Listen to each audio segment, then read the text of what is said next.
going on in our house. I completely lost my voice. I had laryngitis from a very minor sore throat. So the presentation would have been a little awkward for you all, and I appreciate you being patient with all of us and coming a week later. I'm really excited about this book.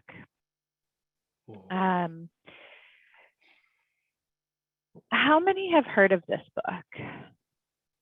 You can show me your hand, give me a little emoji. You mean Atomic Habits? I hadn't heard of Yeah. it until now. You haven't? Okay. Has anybody else? I know Yasi has.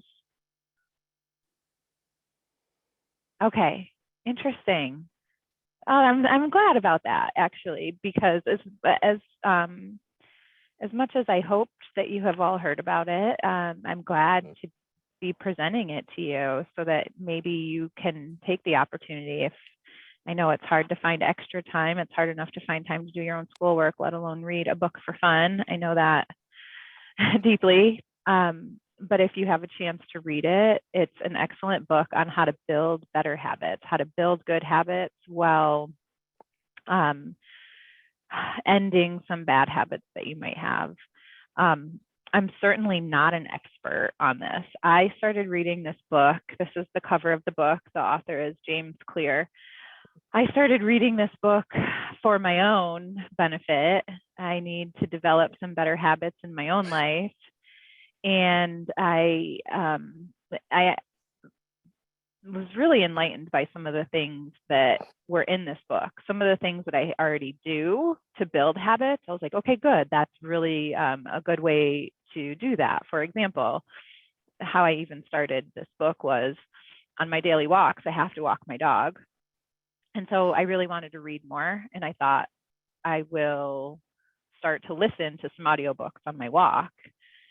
And this book popped up and I'm like, okay, great. I need to build some different habits. And so I started listening to this book on my walk, and the techniques and skills and the things that this book was presenting to me, I started to use. I noticed I had used it for some minor things already. So I was starting to build on it for other habits. And then, of course, why not share it with our students? I think that's one of the things that we all talk about most with our students is the habits that you have, how to create other habits, to get your schoolwork done. That's actually why I started reading the book. I'm also in school and I need to create better habits. My program is a little bit different than yours. I do have due dates, but I'm always scrambling to meet my due date. I put my work off until the very end. We joke in our program that we're the weekend warriors because we work all week and we're so busy and it's so hard to find time. And then on the weekend, we're weekend warriors. We're pumping out all of our schoolwork at once, and it's overwhelming, and I hate it, and I wish I could find time during the week. And so that was really one of the reasons why I'm like, okay, let me see what this book is all about. And it has actually really helped. I'm not perfect at it. I'm still building my good habits and trying to free myself from my bad habits, but I'm getting there. And I think that a lot of the things in this book are so helpful that we wanted to bring it to you all for our current MyPath meets. And the idea of the book is that success is the product of daily habits, small daily habits, not a once in a lifetime transformation, which I think is a lot of what we hope for when we start a new habit, whether it's a workout routine. We want the change to be seen right away. Coming back to school to get the degree, we want, especially in this program, we want to complete those courses quicker and have this major transformation and see the result faster. And so sometimes we can get discouraged when we don't see those results fast enough. And this book really changes the mindset of that and builds on the fact that small incremental habits daily is all you need. And it doesn't have to be 3 hours a day to be able to get to where you want to go. Start small and build on the habits that you start to form. And that's the idea of why it's called Atomic Habits, because you really just need to start small. Small, minor changes on a daily basis increase your results over time. And so if you can change your habits, the idea is you can change your life. We need to find ways to break free from our bad habits and make habits that you desire easier and automatic. The tiny changes in our habits can make huge changes in our lives that we won't even notice until years later. And this is where we get stuck because we don't see the results fast enough and we end up not continuing that habit. But if you can really come up with the change of mindset that you are your habits, this is who you are, the habits you're creating is the person that you are, you will stick with your habits a little bit longer to the point where they start to become automatic. So far too often we do convince ourselves that we need massive success. And it's massive success is only possible through massive action. And so students will come into our program and say, yeah, I'm going to be 40 hours a week. I'm going to be knocking these classes out, one class a week, and I'm going to be done in a year. And that's fine if you can do that. But when that doesn't happen, you get discouraged and you might fall off track and then start to procrastinate. And so we're here to kind of talk about how to build those small daily habits to get the success in the end. It's small changes done consistently over time that will make the biggest difference and the most incredible change.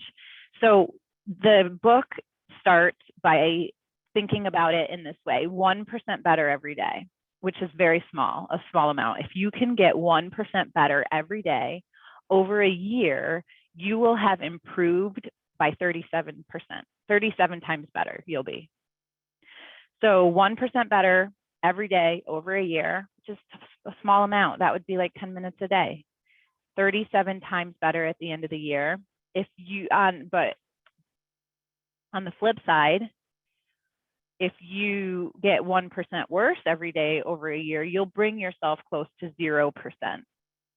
So when we think about our homework, if we just do 10 minutes every day, by the end of the year, we'll be 37 times better.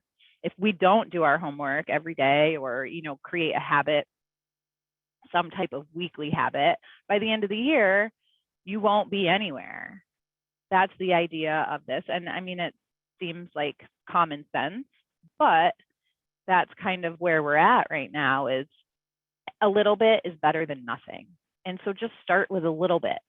You don't have to do 3 hours today. Do 10 minutes today. Because your bad habits can compound against you, just like they can compound against you. Your good habits can compound for you. So those little habits every day, those 10 minutes every day are going to compound into big, massive success at the end, but it's going to be not as easy to see right away. All right. So the book talks about 3 layers of behavior change. In order to create these habits, there's 3 layers of behavior change. There's outcomes, which is the result. You want to get your degree. You want to lose weight.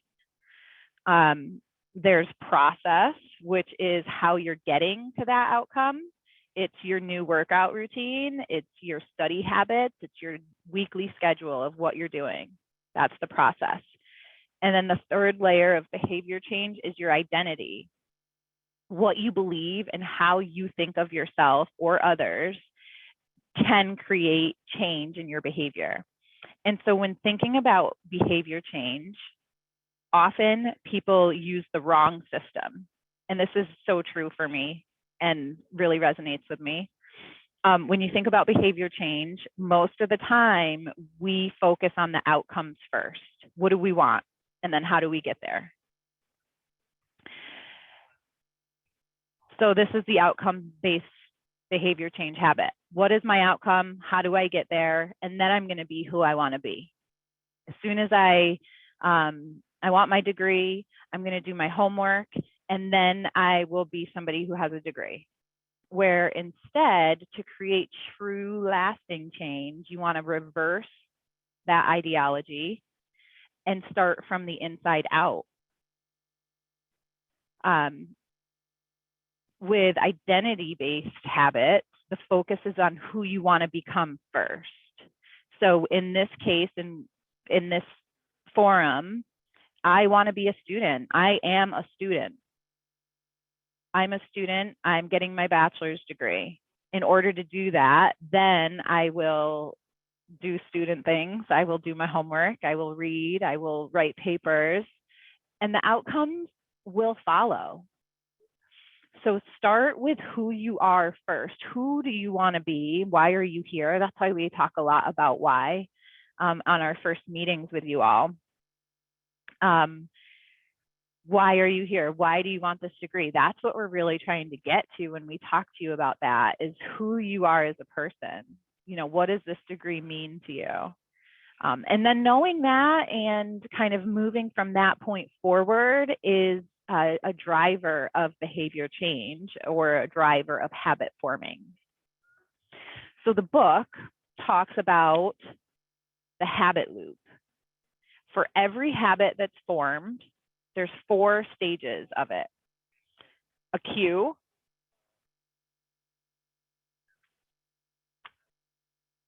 let me see if I wrote notes for this, because I think I did. So the cue leads to the craving, leads to your response, leads to a reward. And that reward is really what creates the habit. When you're getting a reward for something, you want to continue to do it. Over time, rewards get associated with cues, and it's this constant loop that forms. So as an example, a cue might be, this is an easy example, but a cue might be you hear your phone go off. You have a craving to check what it is. What's the message? Is it a text message? Is it a phone call?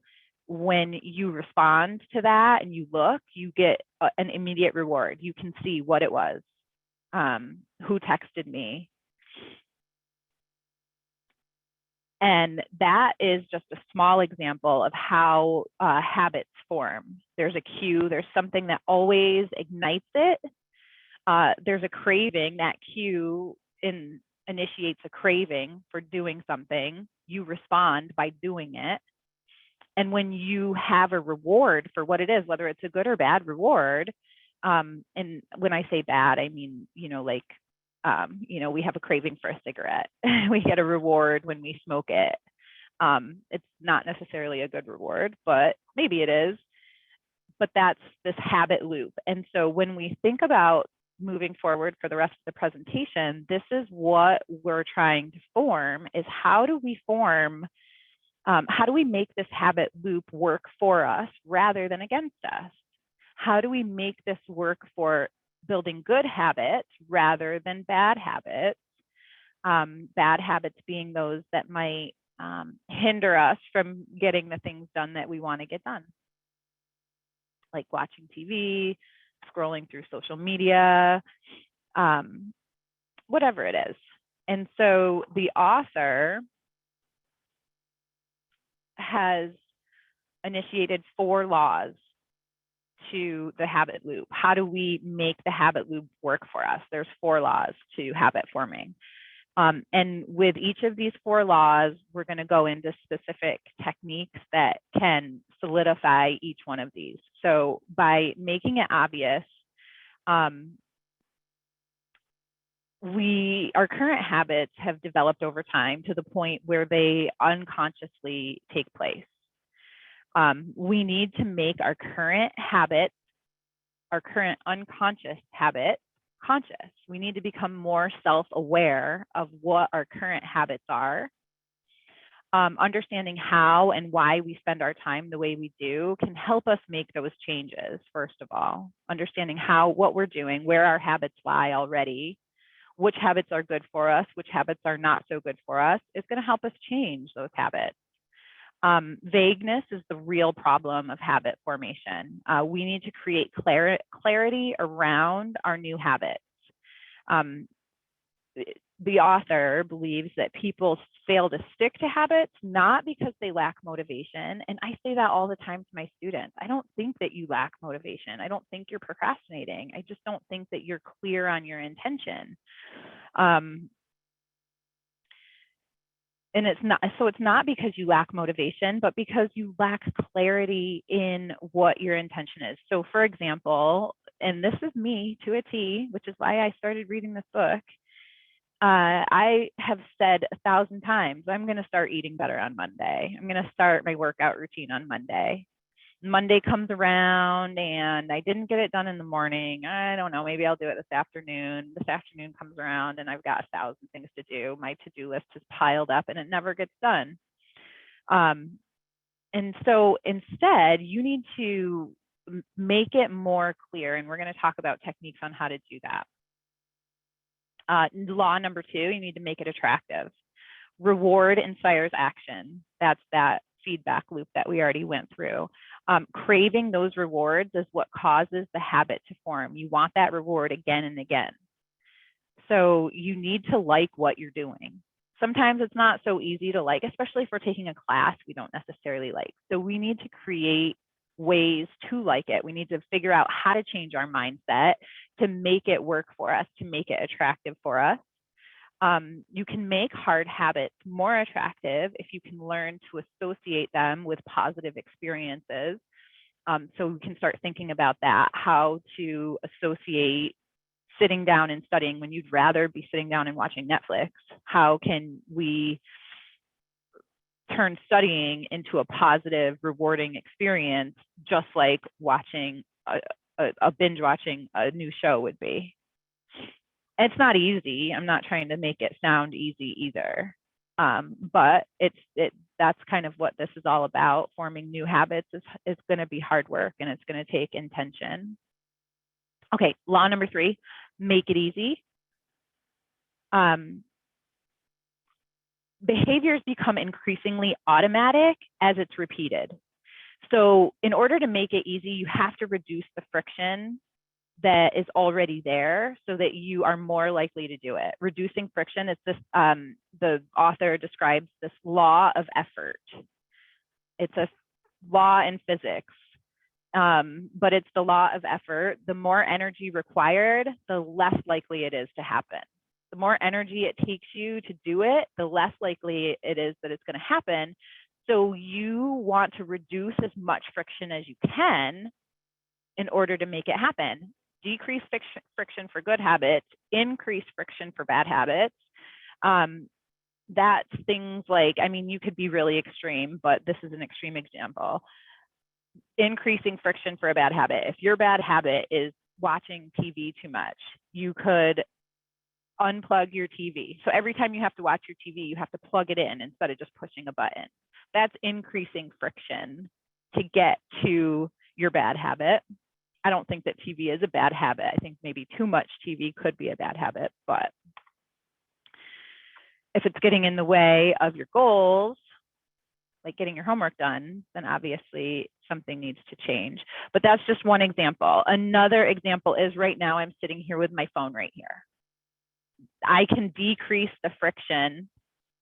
I can increase friction of getting to my phone by putting my phone in another room, putting it in a drawer so I don't see it.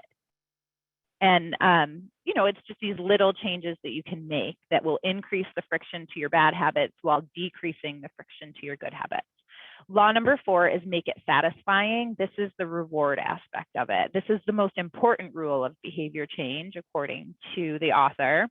The first 3 laws, make it obvious, attractive, and easy, increase your chances of doing the habit this time, right now. The last one, making it satisfying, is going to increase your chances of doing it next time. So we've got to figure out how to make it satisfying. It's common. Okay, this was really insightful for me, so I wonder if it will be for you all too. It is really common for us to feel good about immediate results, but bad about long-term outcomes with bad habits. So I'll say it again, bad habits, it's common for us to feel good about the immediate result, but bad about the long-term outcome. Like eating a whole bag of chips. right? You feel really good in the moment, but the outcome, you're like, oh yeah, I wish I didn't do that. With good habits, the opposite is true. Immediate results are unpleasant.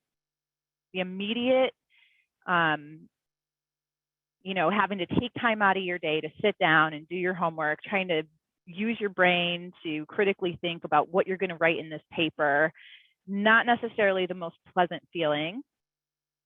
Well, the ultimate outcome of that is really satisfying. You're getting a class done, you're getting a paper turned in, you feel really good once that's done. So it's hard to start, but it feels really great once you're done.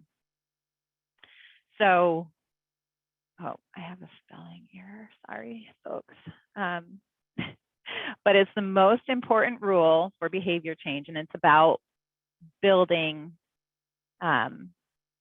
rewards. Okay, so we're going to start with law number 1. These are the techniques that the author in the book has given. Some of them you might already do with certain things.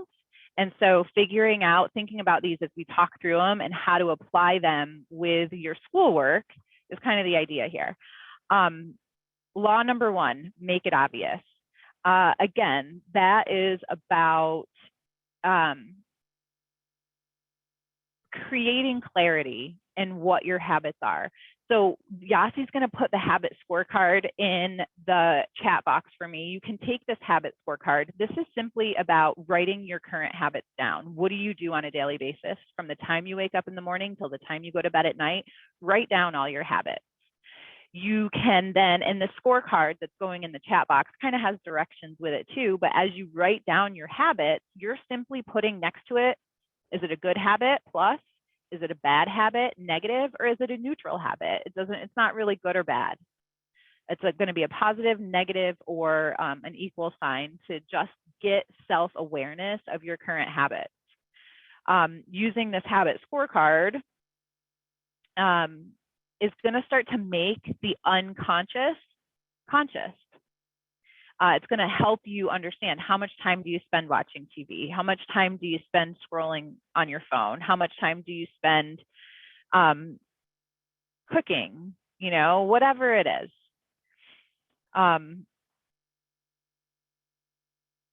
The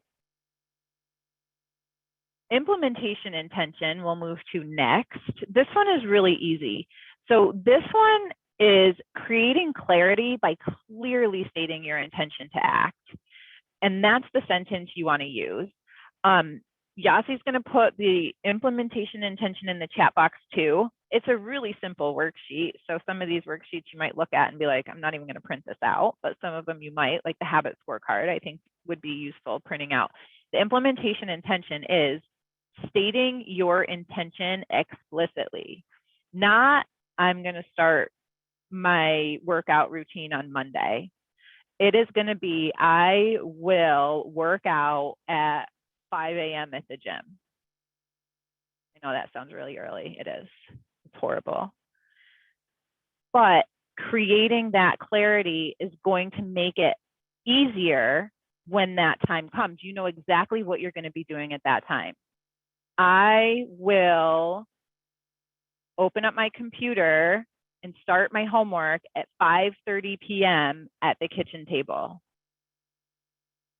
And maybe that implementation intention comes from your habit stacking. So we'll go over habit stacking next. This habit stacking is the one I was talking about where I kind of already do it with certain things. I didn't realize that it is called something and has a name, but I wanted to start taking my vitamins on a regular basis and not forget them. So I started, when I would brush my teeth, I would get my vitamins out and put them in this little jar, because I would always forget every day. I'd forget. The end of the day would come and I'd be ready to go to bed and no vitamins. And so in the morning when I would brush my teeth, you have to take them with food. So I'd at least get them out and get them visible in front of me, put them here and put them at my desk so that when I go to eat lunch, there they are, So when I brush my teeth, I get out my vitamins. When I eat lunch, I take my vitamins. That is an example of habit stacking. And the current habit that you have is the cue. So in that habit loop, you have a cue that starts any habit. Your current habit is the cue. It's the trigger for the habit that you want to create.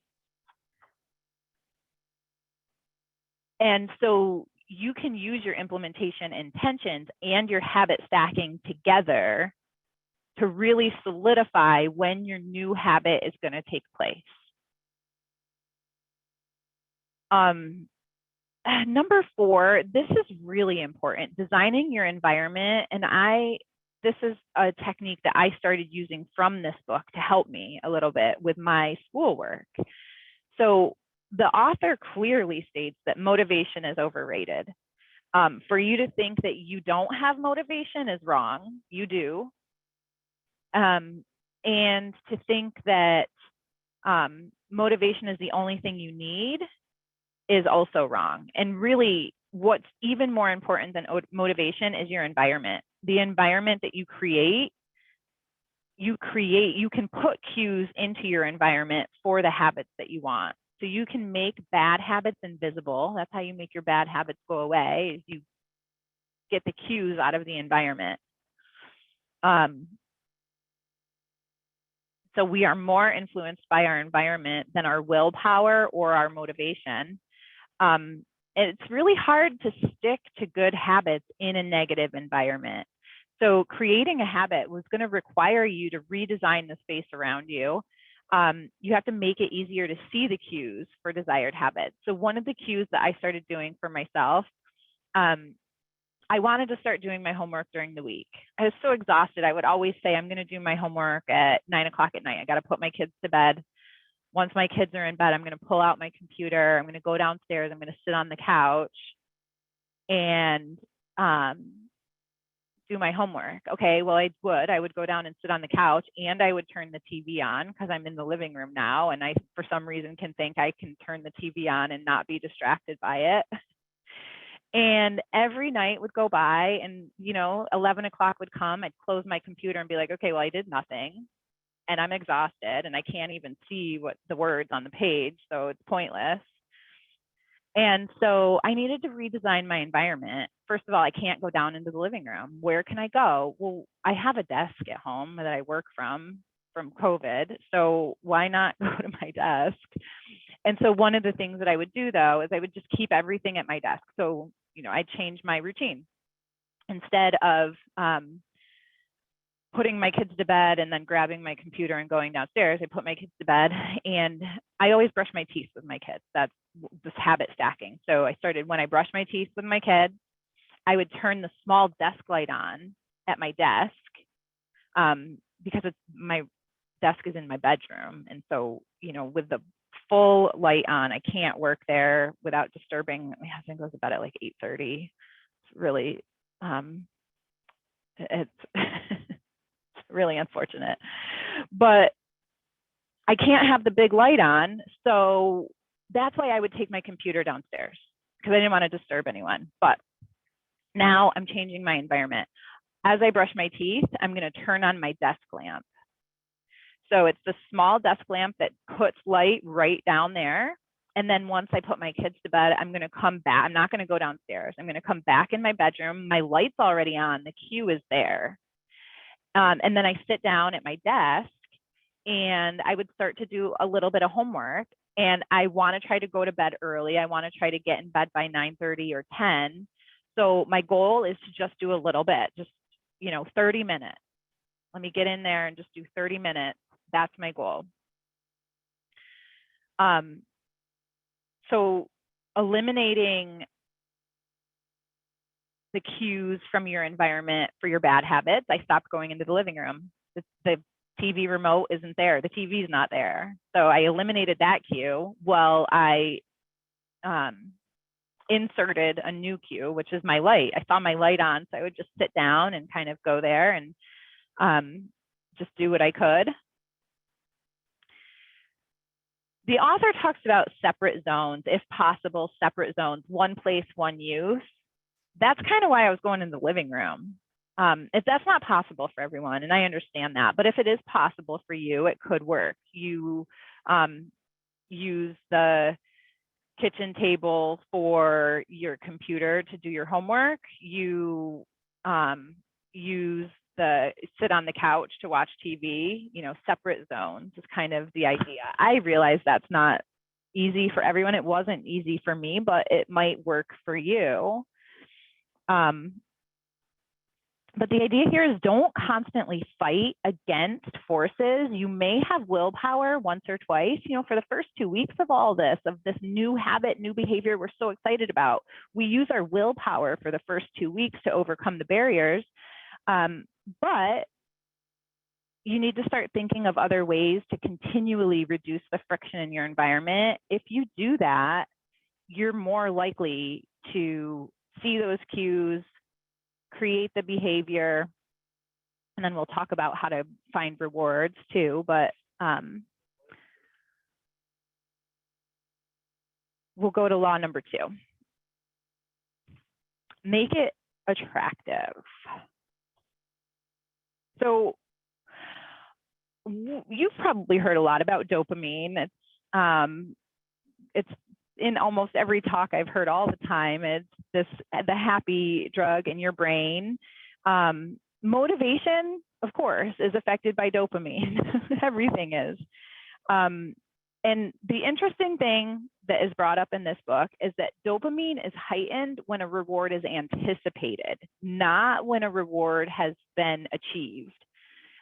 Scientific studies, according to the book, have shown that your dopamine is heightened when you anticipate a reward. So the anticipation creates the craving that makes you act. The craving causes the reaction. So the idea is, how can you start to anticipate the rewards? Temptation building, more probable behaviors will reinforce less probable behaviors. So if you can figure out ways to build on temptation. So if you want to watch TV, can you do your homework first? When you get home from work, before you crack open a cold one, which is the words that we talked about yesterday with one of my students, we talked about what's going to happen when you get home from work. She's going to do 30 minutes of homework before she cracks open a cold one. And that is her reward. And that works because she's looking forward to her reward. So she's getting her 30 minutes in before that happens. And so it's temptation building. A lot of people use the same thing with working out. They watch their show while they work out. So it's temptation building. But you combine an action you need to do with something you want to do. So I want to crack open a cold one, so let me do my homework so I can get there. Group influences, the author highly recommends getting involved in a culture where the new habit is part of the norm. So that's things like joining these MyPath meets, meeting your students, joining the Facebook group, joining the Slack channel, getting involved in becoming part of a group of students so that people understand what you need, where you're coming from. Not everyone in our personal environment understands that, but once you start getting into groups of people who believe in the same habits that you're forming, you're more likely to, your habits become more attractive to you. And then lastly, with this one, associate with a positive experience. You can make hard habits more attractive if you can learn to associate them with a positive experience. So for example, fitness. Sometimes people might think of fitness as becoming exhausted. I just don't have the energy. I don't want to do it. But if you change your mindset and think, if I go do this, I'm going to increase my health and well-being. So you kind of change your mindset with that. Same thing with saving money. It can be a sacrifice to save money up front. You are thinking of it that way as a sacrifice, but instead of thinking of it that way, you think of future financial freedom. What I'm doing now is creating future financial freedom, which is making it more attractive. Same thing with studying. You know, you kind of think of, you know, what a chore it is right now that I've got to go. I can't hang out with my kids. I can't just watch this show, but instead thinking of it as I'm increasing my knowledge, I'm increasing my skills, I'm increasing my abilities, changing your mindset to make studying more attractive. If it's a class that you don't necessarily like, increasing, you know, thinking of it as, I may not like this discipline, but still knowing it allows me to be more knowledgeable in when, you know, I might walk into a room at work where people are discussing it and now I know, or it's increasing my ability to write a better email. I don't want to take written communication, but if I do, at least, you know, the knowledge that I'm forming is going to be helpful. And so to break a bad habit, you do the inverse of making it attractive. You do the same thing, but you highlight the benefits of not doing it. So if you want to stop watching TV, you want to break that bad habit, you start, how do you make not watching TV attractive?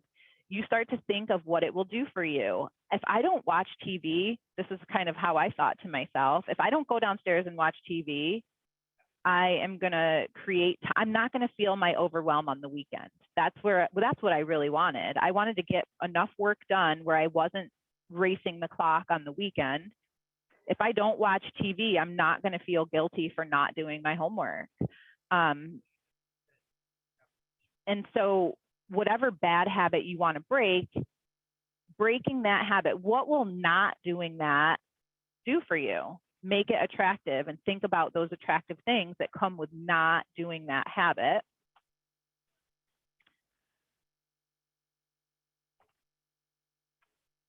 Okay, law number 3, make it easy. And some of these have very similar ideas. So we've already talked about reducing friction. This is the idea of creating your environment. You've got to make it easy. In order to make it easy, you've got to reduce friction. Your behavior will become increasingly automatic as it's repeated. These neural circuits start to form. I mean, this is scientifically proven. The more you do something, the more your circuits form. An example that the book gave was taxi drivers. They have a certain part of their brain that's bigger because they do one thing more often than other people, like reading maps or driving the roads. And so the more you do something, the more neural circuits are going to be formed. Sometimes people ask, how long will it take me to build the habit? How long will it take? The author really thinks that it should be looked at more of how many, not how much time it's going to take, but how many repetitions have you done? The more you repeat something, the more likely it will be to become an unconscious habit, which is what we really want with our schoolwork, is just to have those days where we go in and get our work done without even thinking about it. So as an example of reducing friction, another example is if you do sign up for a gym, how likely are you to go to that gym if it's on your way home from work? You take a right-hand turn right into the parking lot. Probably more likely than if it was 2 miles out of the way. You're on your way home, instead of diverting 2 miles out of the way to go to the gym, it just happens to be you actually see it on your way home. You reduce that friction of going there. So the more friction that you can reduce in getting your schoolwork done. So what does that look like? For me, it was turning on the light, keeping my computer open, waiting for me. When I was done with work, I would stop work. I would get out whatever I needed to get out. So when I came back at 8:30 after I put my kids to bed, it was already there with the light on. The friction was reduced for me. So again, it's not perfect. It's not like I go and sit there every single night and I'm all of a sudden this amazing student getting my work all turned in 3 days before it's due, but it is working. And if I keep it up, maybe I might get to that point where I am turning in my paper a day early and not worrying about it and having the weekend free If I could get my homework turned in on Friday, I could have the weekend all to myself. That would be amazing. That's my goal. Okay, and then the 2-minute rule. This one I think is a little far-fetched for what we're trying to do. I would change that maybe to the 10-minute rule or even 20-minute rule. But the idea is the same. So the 2-minute rule is a 2-minute version of the habit you want to create. If you can start doing it for just 10 minutes or 20 minutes a day, just creating that habit starts to anchor it, is the way the author describes it. And if you can anchor your habit, you likely will increase your time once you've been in there for 10 minutes 5 days a week. And then the second week, you're in there for 10 minutes. The third week, you started to create that habit already, and you're likely going to end up saying, you know what, I think I'm going to increase to 20 minutes. I'm already here. I'm already doing the work. I'm going to start doing it for 20 minutes. And it starts to become easier. So this idea of a 2-minute rule, I might change it to 10 or 20 for studying. But that's kind of the idea, is just get in there and do a little bit. That's that 1% that we're talking about too, right? 10, 20 minutes a day, we're just talking about tiny 1% change that will end up being massive over the end of the year. You'll have several classes done by the end of the year, even if you're just in there for 20 minutes a day.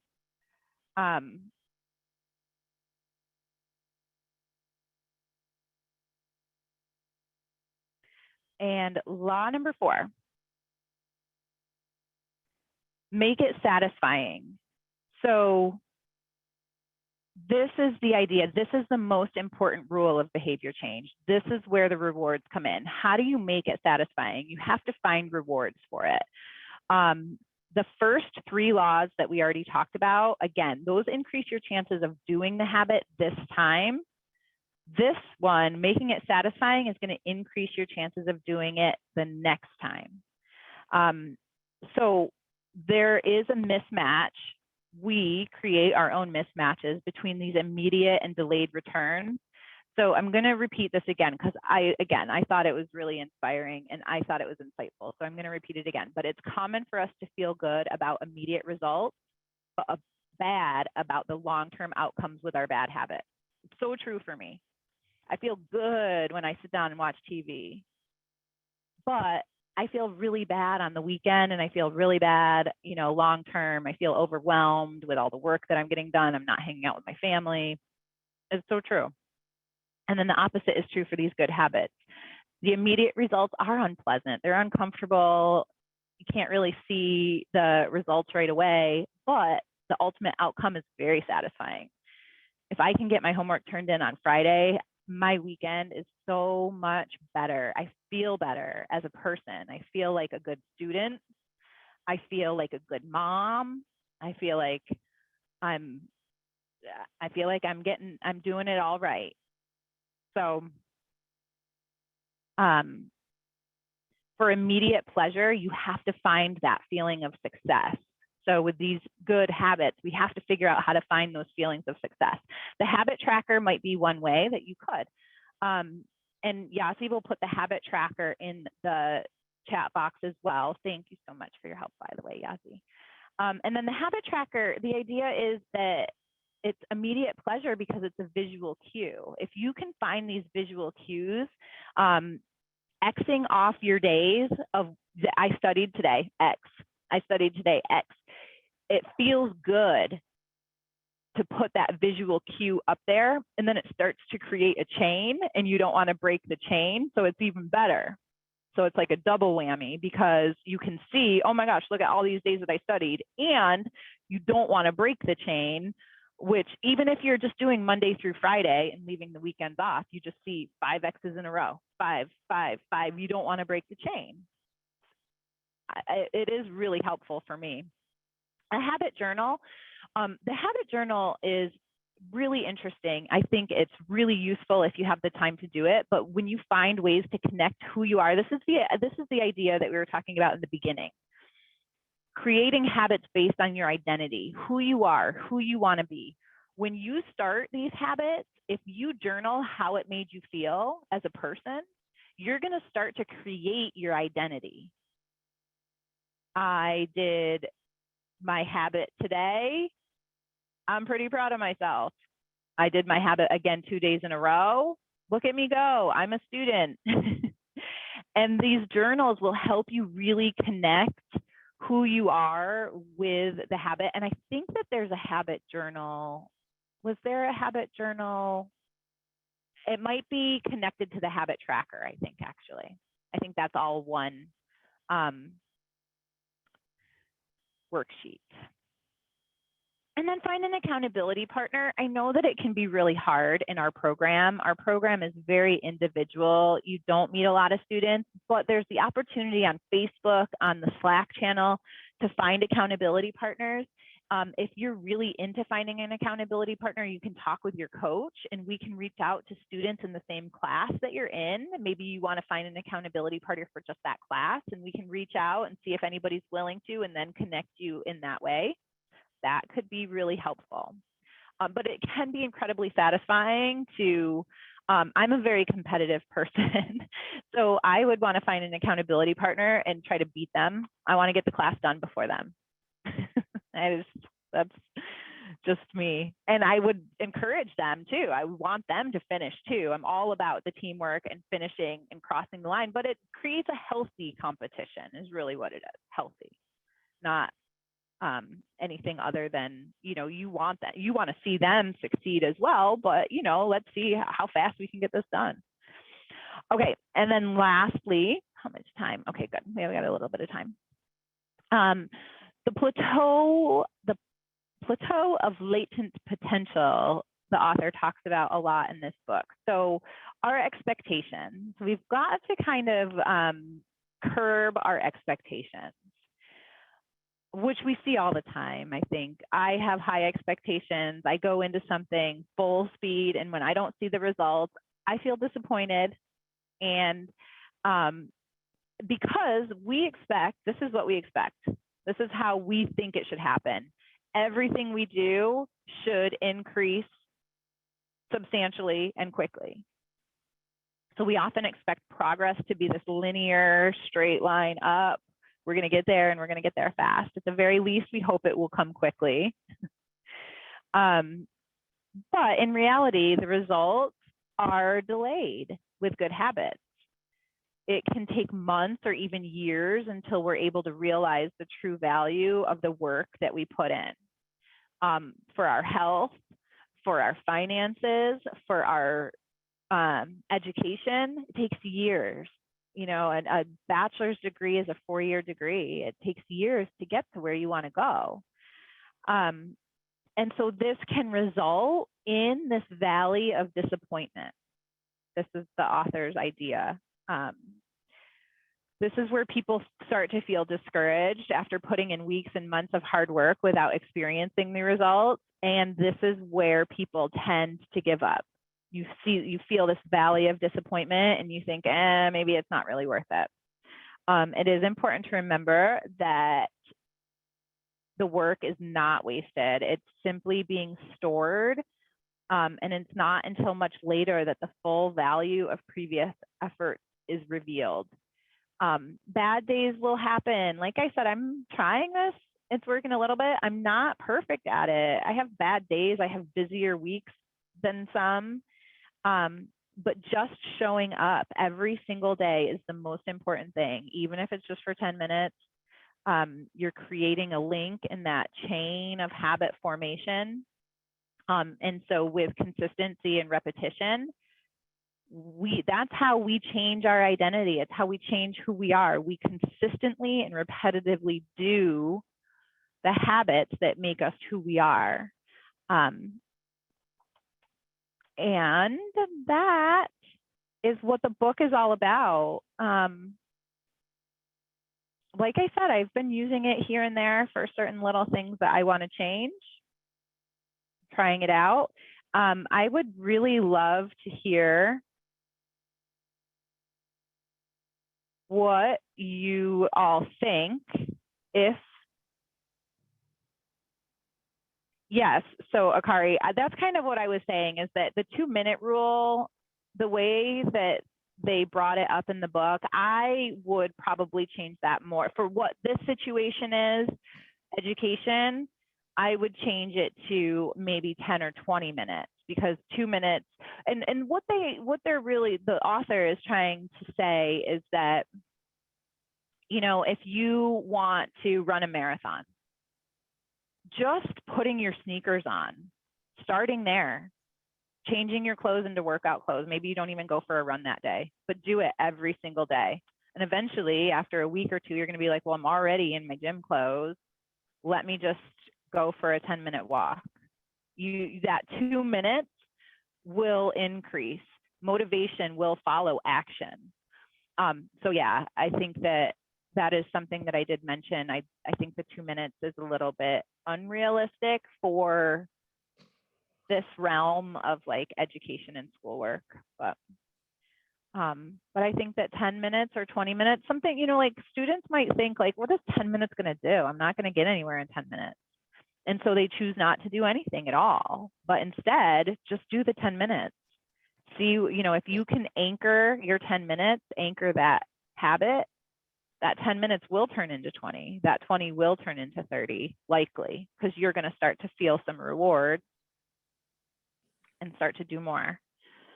Okay, so we have 5 minutes left. I would love to hear if there's any possible habit stacking you're thinking of, implementation intentions that you've thought of. Is this realistic for any of you?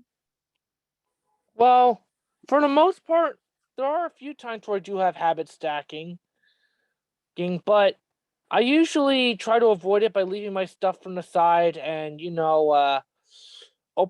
try to look on the laptop to see what I need to do and try to read the notes that I have, if necessary. That's what I'm trying to do, after all.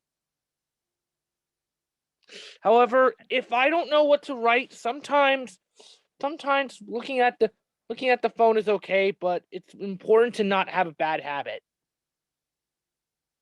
Yeah, it's good to take breaks. You're right. It is good to take breaks. If you're feeling stuck, you can go and use that as a small reward, but using it as the reward. After I do schoolwork for 20 minutes, I will scroll. That's when I'll do my social media or whatever it is. All right. This meets is actually pretty interesting. I really enjoyed that book, actually.